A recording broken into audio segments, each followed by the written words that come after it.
who is the main reason why we are here today, and I'm happy to introduce Professor Wirth. Can I pick you up?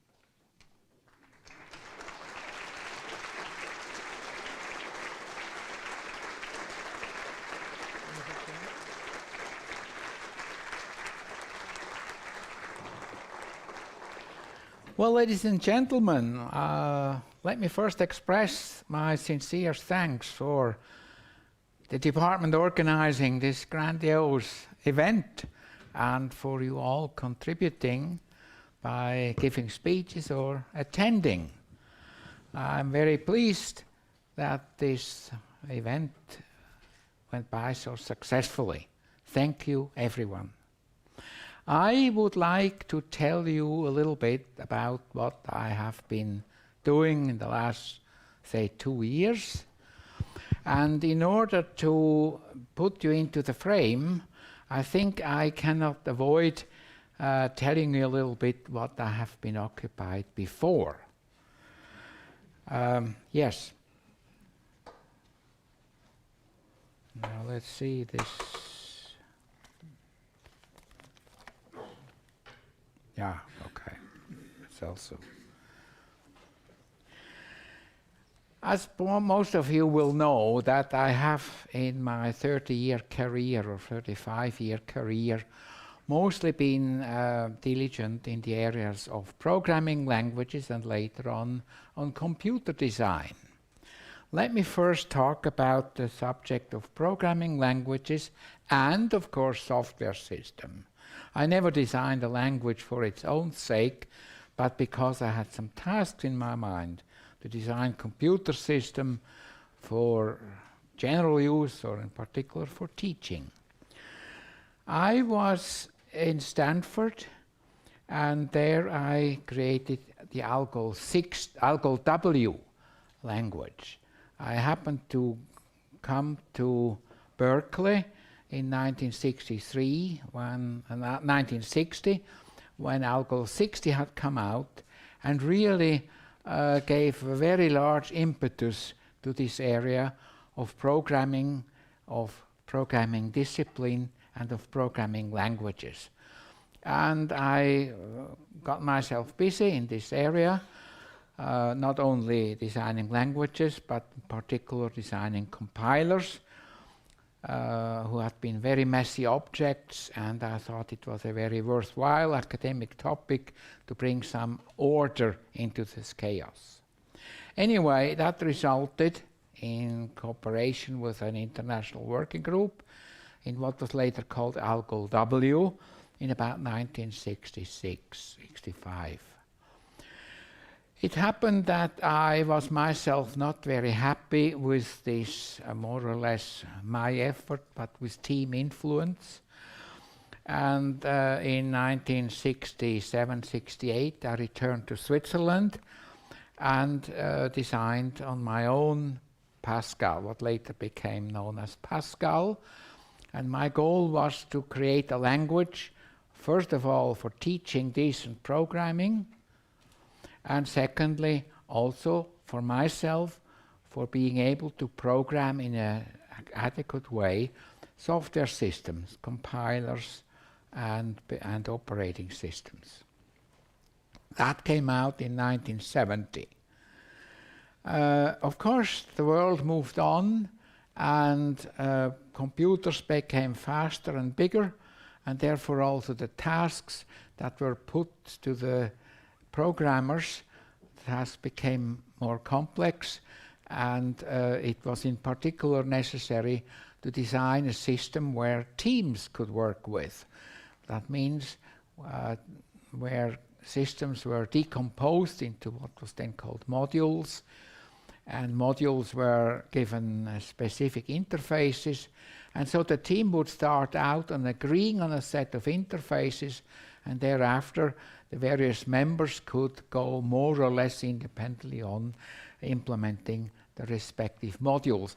And that work, which was very much influenced by my sabbatical at Xerox PARC, and their language Mesa, who had essentially put forth a system, a concept of such modularization, and the often not mentioned but absolutely essential part, independent, not in separate compilation. That means you could not only design the modules in relative independence, but you could compile them in independence from the other team members. That was the breakthrough. Yes, that led then to Modular 2. Mesa, as usual, I found too complicated. It was a big system, and I, so to say, extracted what I considered essential, and that became Modular 2, released in 1979.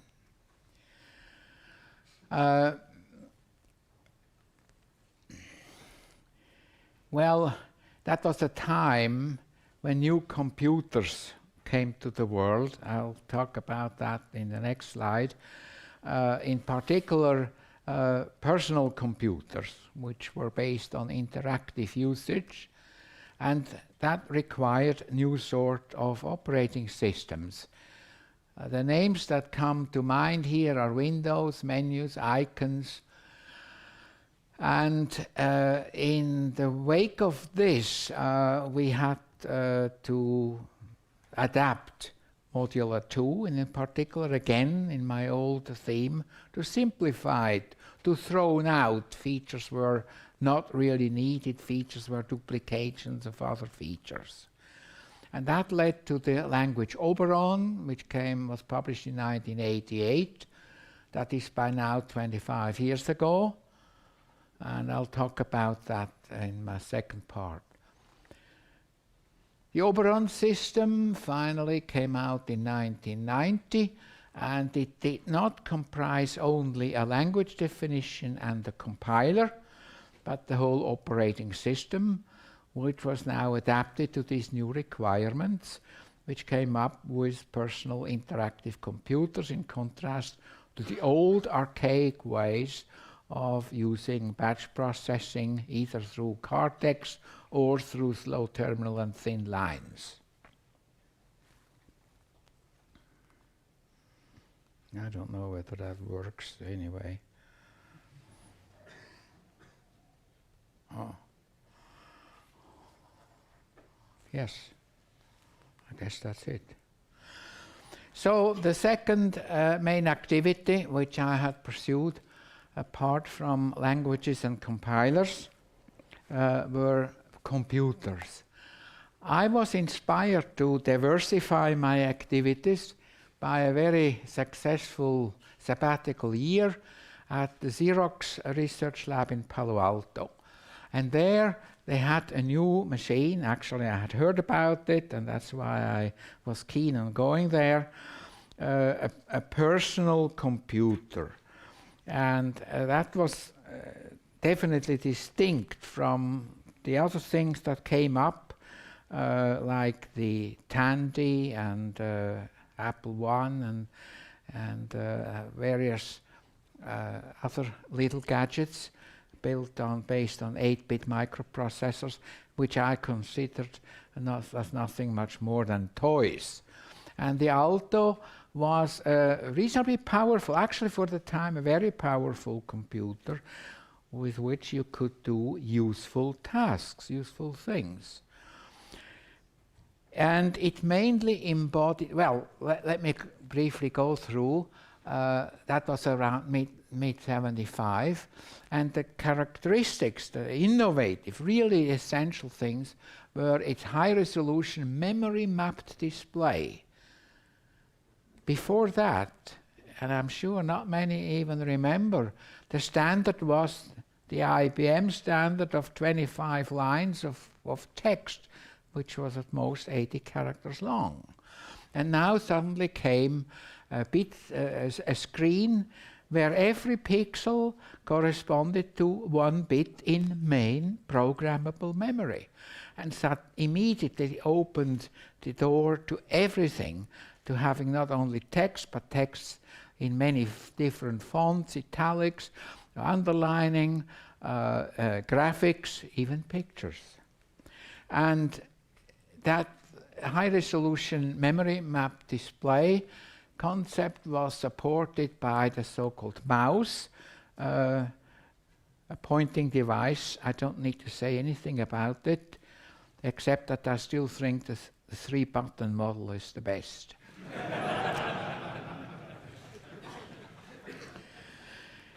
The Altos processor was built according to the most modern technology, the TTL technology, transistor logic. The processor consisted of 4 ALU elements, a bit slice essentially. The frequency was something less than 6 megahertz. A ridiculous thing. I mean, now you wouldn't talk about anything below 6 gigahertz. The memory, 64 kilobytes, 16-bit memory, 16-bit words, built out of 1 K-bit chips. That still resulted in a large number of chips. But of course, again, the size of the memory is nothing to what you have available nowadays. The computer was supplemented by a 2 megabyte cartridge disk, which stemmed from DEC, from the PDP-11s. And, very innovative, the idea of connecting them with the Ethernet, 3 megahertz. Later on, the standard became 10 megahertz. At that time, mid-70s, it was 3 megahertz. And now, this machine, with all these features, essentially inaugurated the age of computers. That is my claim. Here is a picture of that Alto computer, a personal workplace. I spent a sabbatical here, and even as a guest, I got a desk completely equipped with all these things. Here you see the high-resolution screen. The mouse is somewhere recognizable there. Of course, a keyboard. And to the left, under the desk, is the computer. Still a reasonably big box. And I say that this was the beginning of the computer age because it completely revolutionized the world's computer, the ways computers were used. Before that, you sat in your office, and if you were lucky, you didn't have only a key punch outside, but maybe even a teletype, and you could, over 110 bit per second line, you could communicate it with your machine. For instance, submit a job, and that the next day you could get the results. And this was completely different. And I immediately recognized I cannot return to Switzerland without having something similar available.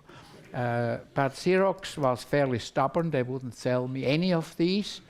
So I returned home and decided to build one of my own. And the result then was the Lilith computer. It worked out reasonably well. I don't want to go into all details, but I had, after all, had an education as electronics engineer.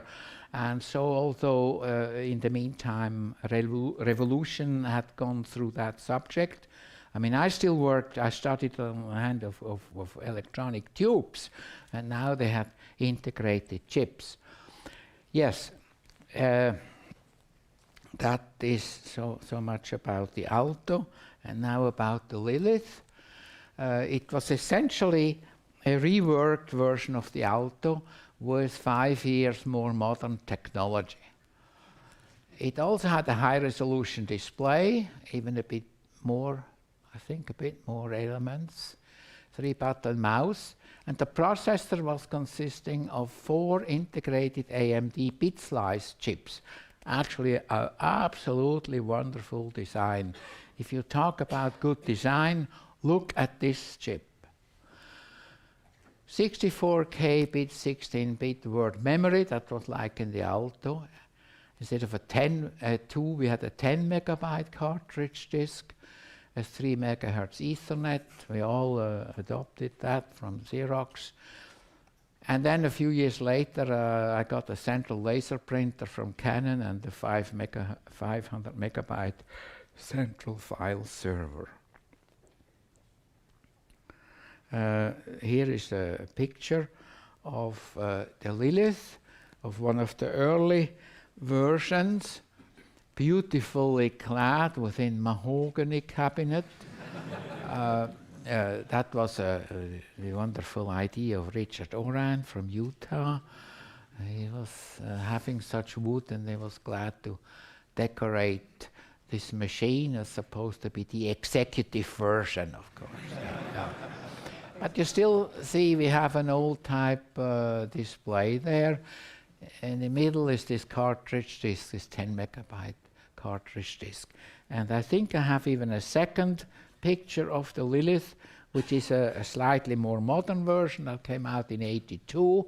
You see the display is more modern. It's now really a bitmapped screen, and the mouse I had developed, and the box had considerably been reduced, although exactly the same electronics are in there. It could be reduced because the power supplies have become much smaller and the disk has become much smaller. No cartridge disk anymore, but a simple 15 megahertz Winchester disk. These are the small things you have to fight with when you deal with hardware. The world is changing continuously and you have to adapt.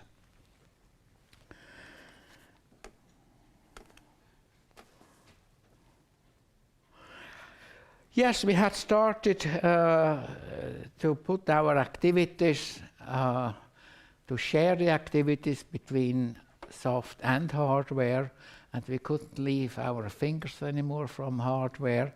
It had proved to be such a successful cooperation, spurring our software ideas, that we developed the Ceres machine, 1985. The main contributor, Hans Eberl, is sitting among us, and that was a terrific time and a terrific development. He did it in a very professional form, in contrast to the Lilith, which sometimes remembered a bit of bricolage. Yes, here was then not a self-built, self-designed TTL-based microprocessor, but the commercially microprocessor was the first 32-bit microprocessor from National Semiconductors. The high-resolution display again grew in size. There was a 2 megabyte memory now instead of only about 128 kilobytes. A 10 megahertz clock instead of a 6. And a 40 megabyte disk instead of 15, a dual port RAM chip for the display, and a low cost 233 kilohertz network. I'll briefly come to say one more word about that later. And only 2 or 3 years later, we built the second version, to whom the figures on the right side apply. But basically, I mean, architecture-wise, the same machine, completely the same, only better specifications, better technical values. Yes, now let me see. Yeah, the picture of the Ceres is here. You see this box down on the floor. That is the processor and the memory and everything. Again, a lot smaller, more dense than the Lilith still had been. Yeah, again, display, keyboard, mouse, standard equipment. And actually, that is something you don't have when you deal with software. You have to worry about how to produce this machinery, how to build it, how to construct it. And this is hardware with actual physical components. And we set up a shop, so to say. And here you see some of it. I mean, well, yeah. this is the shop here with 3 members of the crew. I think they are among the audience here. And we built 100 pieces of that machine, which cost ETH considerably less than if we would have bought it from the shelf.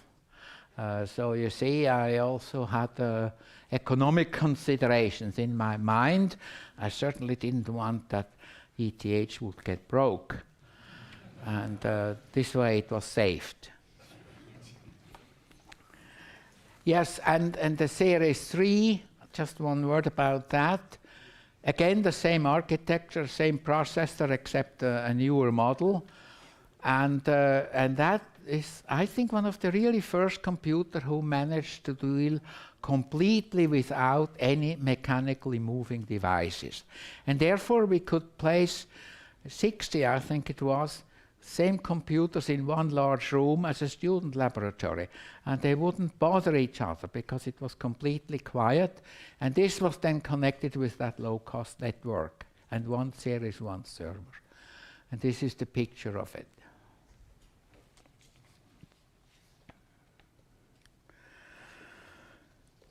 Well, so much so good.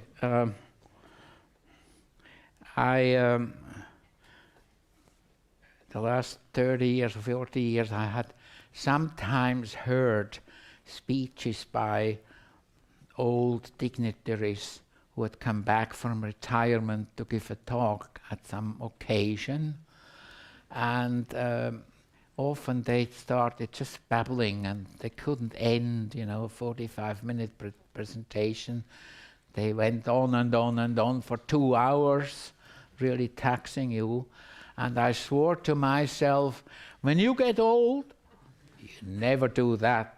You really retire before. Well, that turned out to be a little bit harder than I had thought. And there are, of course, occasions like the one today where one cannot run away. But I do not only talk about past achievements. I want to tell you a little bit of what had been done just recently. So we're now looking into the future, not into the past. The topic that I'm now going to start is resurrecting Project Oberon.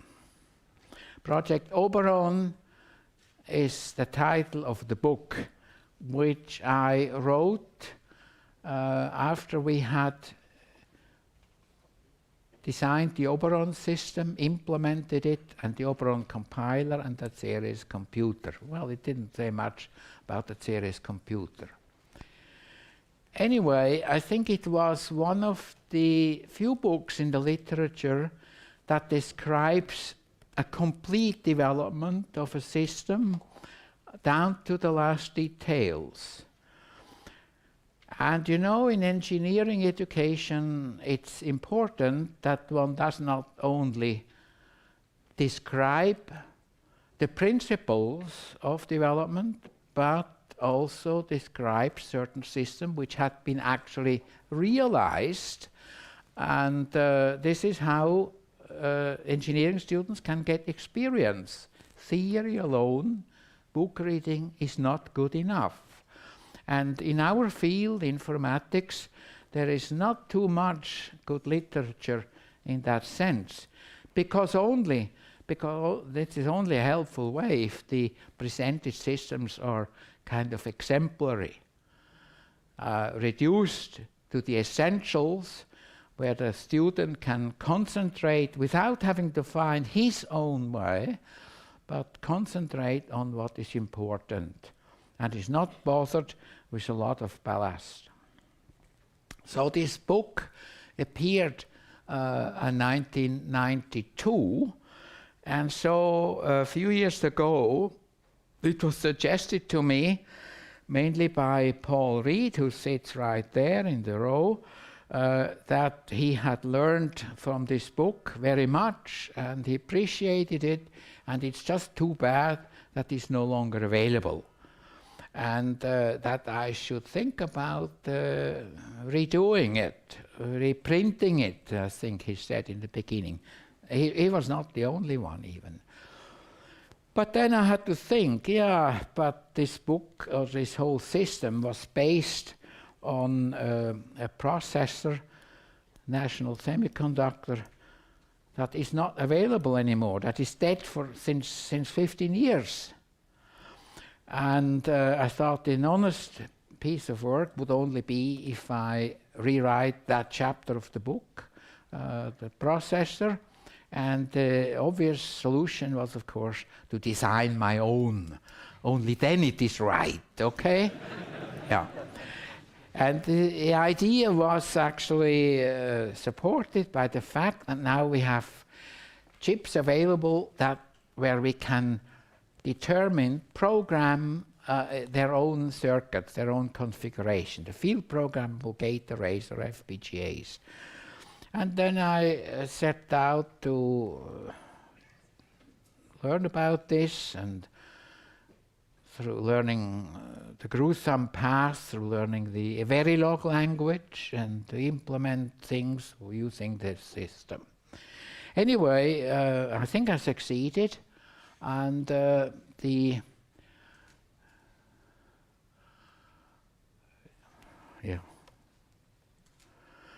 consequences of all what I said were the following. Well, I said already that the processor is extinct, and the consequences that I had to rewrite the entire chapters on the compiler and the linking loader, because these things, the old things, had become irrelevant. Also, the subjects of storage management had been presented in obscure assembler code for this processor, and so that had also to be redone and rewritten. And several such points turned up, and that finally made this small resurrection project a big thing. And I worked, I think, for 1.5 years with it, with the support of Paul Reed. Still, I must say that, and that is kind of reassuring and flattering, that still most of the book could be just retained as it was. Thanks for a good high-level language. Yes.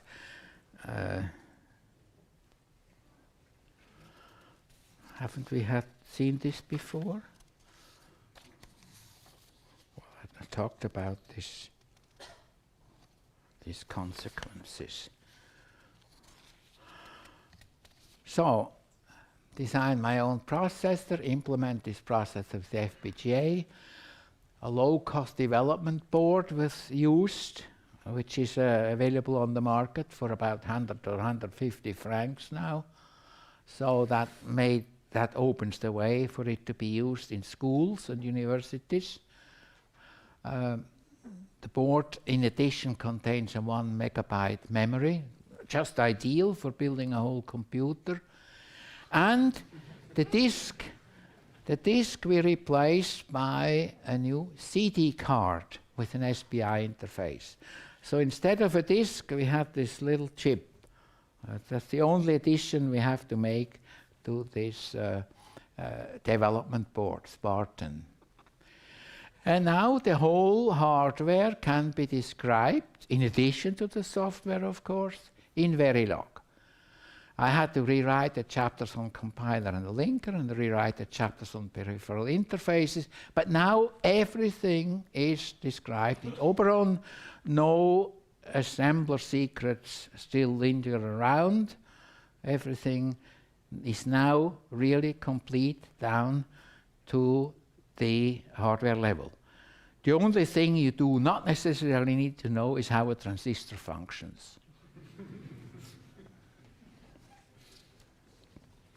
Yes, this is the series. Now, this is now this is now this new RISC computer. I called it RISC because the architecture is a RISC. And the processor is here in the right corner, just above the mouse. That's all. Here you see to the right of it the CD card sticking out. And then, of course, you need a keyboard and a mouse and a display.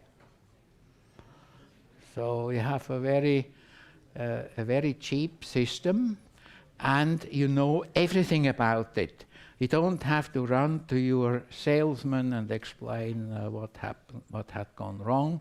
You can find it out yourself. Yes, if you want to have a closer look at this development board, here it is. Here you see to the right side this dark area, that is the FPGA chip. The rest is really just buttons and switches and connectors, of course.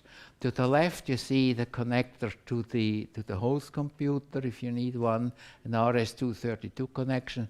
Then you have the power supply and the connection to the display, and to the right you have the connection to the keyboard and then to the mouse.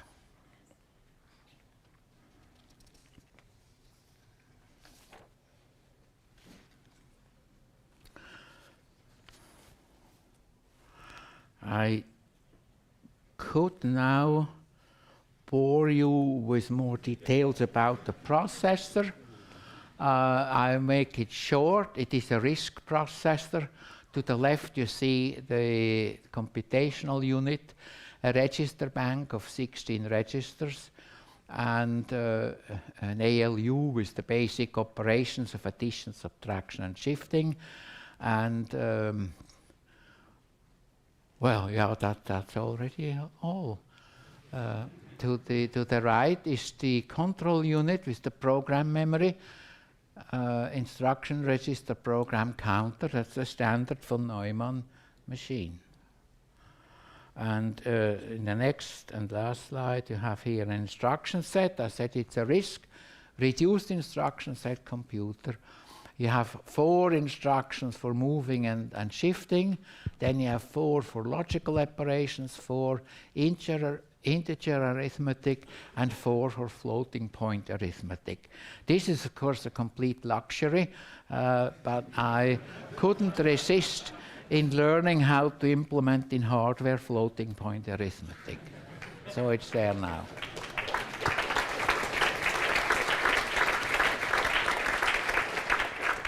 The next and last slide is one which one must show. It's of course the question, what have I learned from this whole arduous work?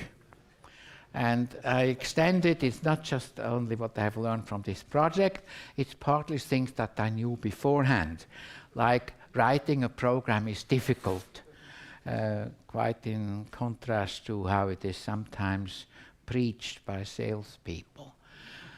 Writing a correct program is even more so. Well, yes, you need to learn about invariants and loop constructs and so on. But, and this is what I had learned already in 1992, is writing a publishable program is much worse. It's exacting, because you really expose yourself to the public, and the public finds out everything, not only what is wrong, but what might be done better. Another thing which came through very clearly in this redoing the work was that programs are not written, as for instance Dijkstra always postulated. You know, you don't write specifications. You don't only write the desired result in some formula, but programs grow. That makes the whole thing of programming a lot more difficult. They grow, but on the other hand, that's the only way you can imagine how larger systems come into existence. You must start with a modest core and then build up, always checking whether things fit together properly. controlling this growth needs a lot of discipline. And that's probably the worst thing, that in many companies this discipline is missing or not sufficiently obeyed. Because if you don't keep your demands, your lust for extending within close bounds, the danger is big that it goes out of hand. That you create features which are actually not important, that you create features that might be inconsistent with other things that you have specified, and so on. So that's a key in software development. Control your discipline. Reducing the size and the complexity of a system is really a triumph. I always enjoy that time most when I have discovered some parts that I can just eliminate. And perhaps the consequence of these consequences is that programs must not be regarded as only as code for computers, which the computers just blindly obey until they hit an error, but as literature for humans. First of all, this is how other people can learn from our work. And secondly, and probably most importantly, we can learn ourselves. That's a big contribution to this discipline, that we always present things that we ourselves understand properly, and therefore others can also understand them. It is amazing how much code is lying around in computers, and when it's read by anybody, it's just not understandable anymore. And I must confess that also during this project of resurrecting this Oberon system, I had on some occasions had this experience. I didn't understand the code anymore that I had written myself 25 years ago. Well, at least I could sit down and study it, and within a reasonable amount of time I was enlightened again, yes. But anyway, I wish that every programmer would remember these two last lines. And now I can only thank you again for your coming, and thanks for all the organizers, in particular the department, Professors Meyer and Gander, for their great effort. I had not expected any such big effort. I had not expected such crowds to appear, so I'm really touched. Thank you very much again, and have a nice evening.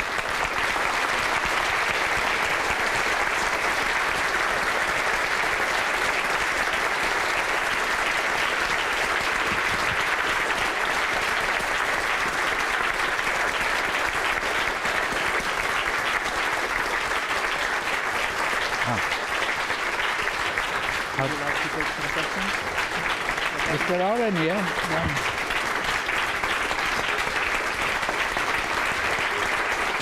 Thank you. Thank you.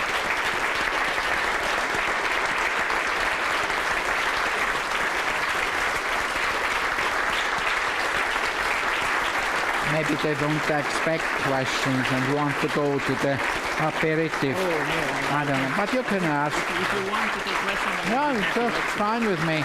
Yeah.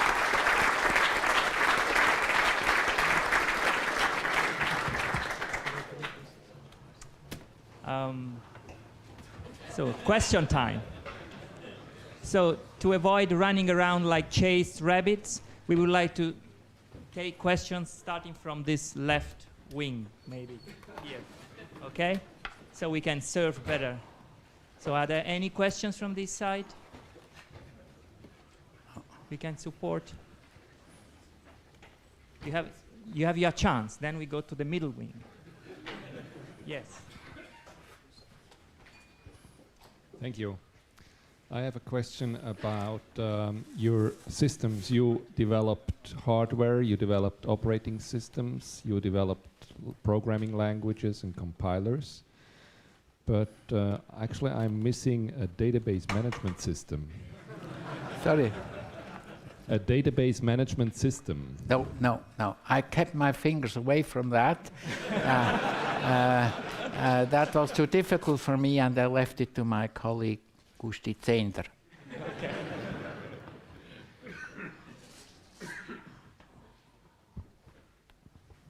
You said that you learned that programming is difficult. When did you learn it at first? Well, if I really go back to the roots, I had studied a year in Canada, in Quebec, and there I took a course in numerical analysis. I was interested in the subject particularly because they had such a computer. And so we had these very standard problem sets to solve, and each time one was finished, one was done, and one went to the computer was down. And during the whole semester, I hadn't really once had the experience of executing anything on that computer. That was an Alwax 3E. So the first time I really had hands on a computer in the sense that the computer produced results, that was at Berkeley with Appendix G15. Yes. That was in 1961. Paper tape machine. Sorry? Paper tape. Paper tape, and most importantly, a bell. Yes. Yeah.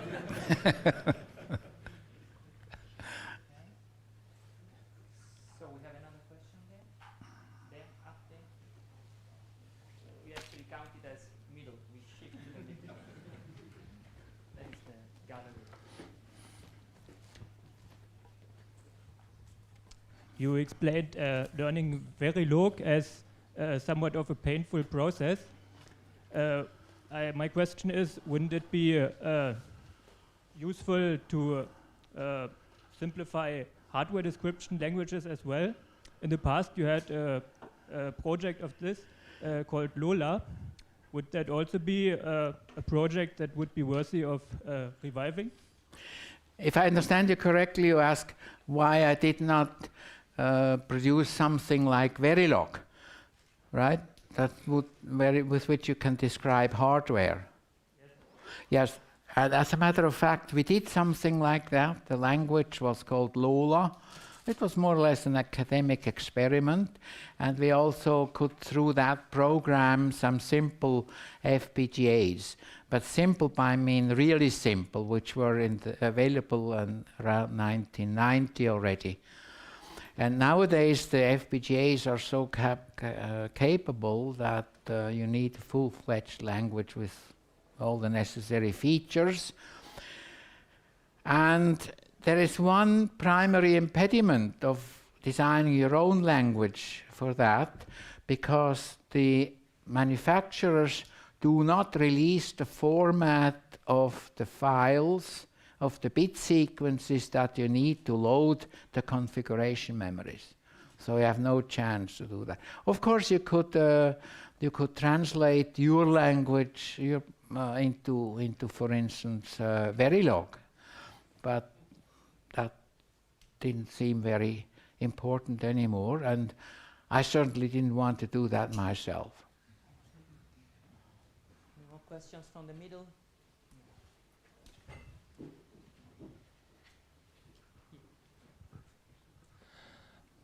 So over the last 30 years, your computers, they shrunk in size, they got faster, their screen resolution grew. But one thing which didn't change its size was the mouse. I think even on the last photo of this FPGA, I think I still saw this huge round thing on the desk somewhere. Yes. What's your relation with that mouse? Now, do you want to sit here for another half hour or what? Yeah, the mouse didn't shrink because our hands didn't shrink either, you see. And actually that that semisphere mouse I found still the best ergonomically, very good. But anyway, nowadays you have to live with the mice that are delivered by industries. And yeah, I had a little part in that, namely I received one mouse to equip the prototype of Lilith with. And then when we built a small series, the problem came up how to get more mice. And it happened to be that the colleague at the EPFL, Monsieur Nikou, had a former watch mechanic in his shop. And he was, of course, the ideal man to fiddle with such things. At that time, they were not fully electronic. They had two perpendicular wheels, which would create electronic light pulses and so on. And he then managed to manufacture such a mouse. And we equipped with our Lilith machines. We had about 20 of them in the beginning with these mice coming from Lausanne. Actually, what later on grew out of that effort was the Logitech company. Yeah. Question on the right side? Oh, okay. One last question.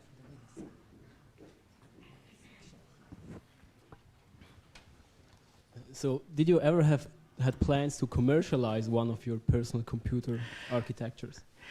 Well, I myself actually did not. Schools like this one were not yet so commercialized. And I felt I was, with a small team, I was busy to the brim of our capacity with teaching and with research.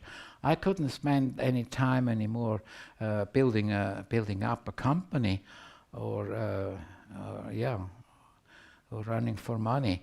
But there was a person coming up, I think it was around 1982, who had the plan and actually did it. He built a small company and they produced Lilith computers, I think several hundreds of them.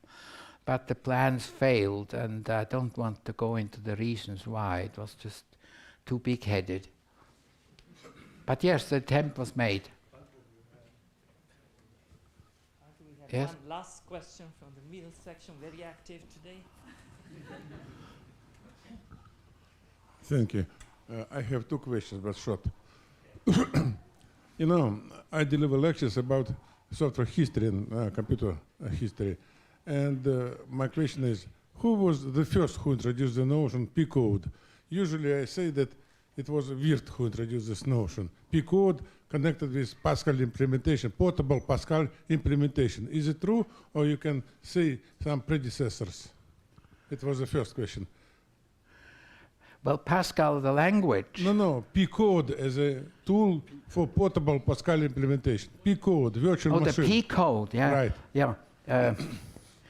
Well, we had Pascal up and running around 1970, implemented for the large CDC 6000 computer at ETH. And then we published this, and we received many letters from other universities asking whether we could help them to implement Pascal on their machines. At that time, there were many types of machine, not only Intels, you know. The world had been much more colorful. And then came up this idea of an emulator of a dense code, and I developed this P-code. Of course, the idea to have a virtual machine had been around for some time here and there. It was not very much widespread because computers weren't that powerful, so an interpretive implementation was inherently slow. Okay for schools, but not otherwise. But that is how the P compiler existed, and we made this and sent it to many places where they only had to assembler code an interpreter for that P code, and that helped very much to spread Pascal around the world. Yes. Okay, thank you. And the second question connected with the first one. You know, I like the idea to prepare some practical guide for compiler writing and operating system development, but I have some doubt. Why you had to do this hardware implementation? In my opinion, it would be better to implement some virtual machine and all other things absolutely the same as you said. But this board is some kind of experiment, some exercise. I don't believe that it will be widely spread.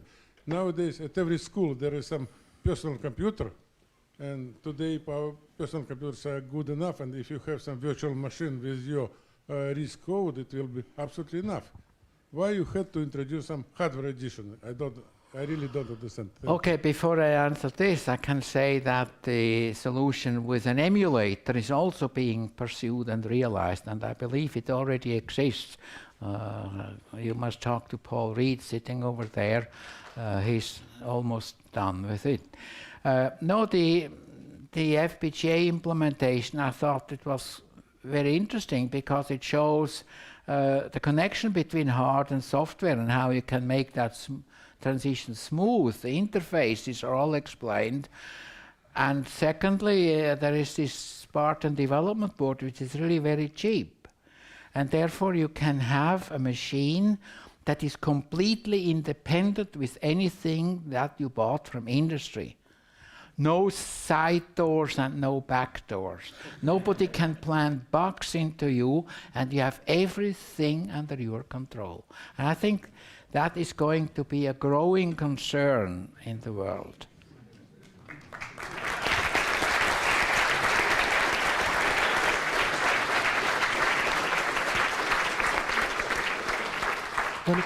When you look at the way mathematicians, when you look at the way mathematicians work, there's something remarkable about mathematicians, which is that they seem to have a constant dialogue with Euler and Newton and Descartes and Lagrange and others. And sometimes we can be a bit jealous of them, but in reality we are much better off because all these guys are dead, they have long been dead, and we can have a dialogue with the Newtons and Einsteins of our discipline who are around us. And we got today the privilege of such a dialogue with a leader who has influenced so many of us. We have seen the people whom he influenced directly as their thesis supervisors, and the many people, including many who are here and didn't speak, on whom his influence also was tremendous through books, articles, software products, hardware products. One way to characterize Niklaus's contribution is to refer to this citation by Paul Valéry, cited in Adama. It takes two to invent anything. The one makes up combinations, the other chooses, recognizes what he wishes and what is important to him. It's pretty sexist, right? But him or her in the mass of the things which the former has imparted to him. And I think we can all recognize this. There's often, the one who comes up with the crazy ideas and the one who puts everything into place. And I think what is remarkable with Professor Wirth's contribution is that he's actually two in one. He has actually done both sides, and as we saw in this last presentation, he not only has the ideas, but he has the courage, I should say, the engineering courage to go all the way to the end and not just to stop at the paper at a prestigious conference or the idea at a presentation, but to go all the way down to the language, to the program, to the compiler, and even to the hardware. This is part of Niklaus Wirth's unique contribution to the field, and I would like to thank you, Niklaus, for the privilege that we have all had today of both honoring you and learning again from you.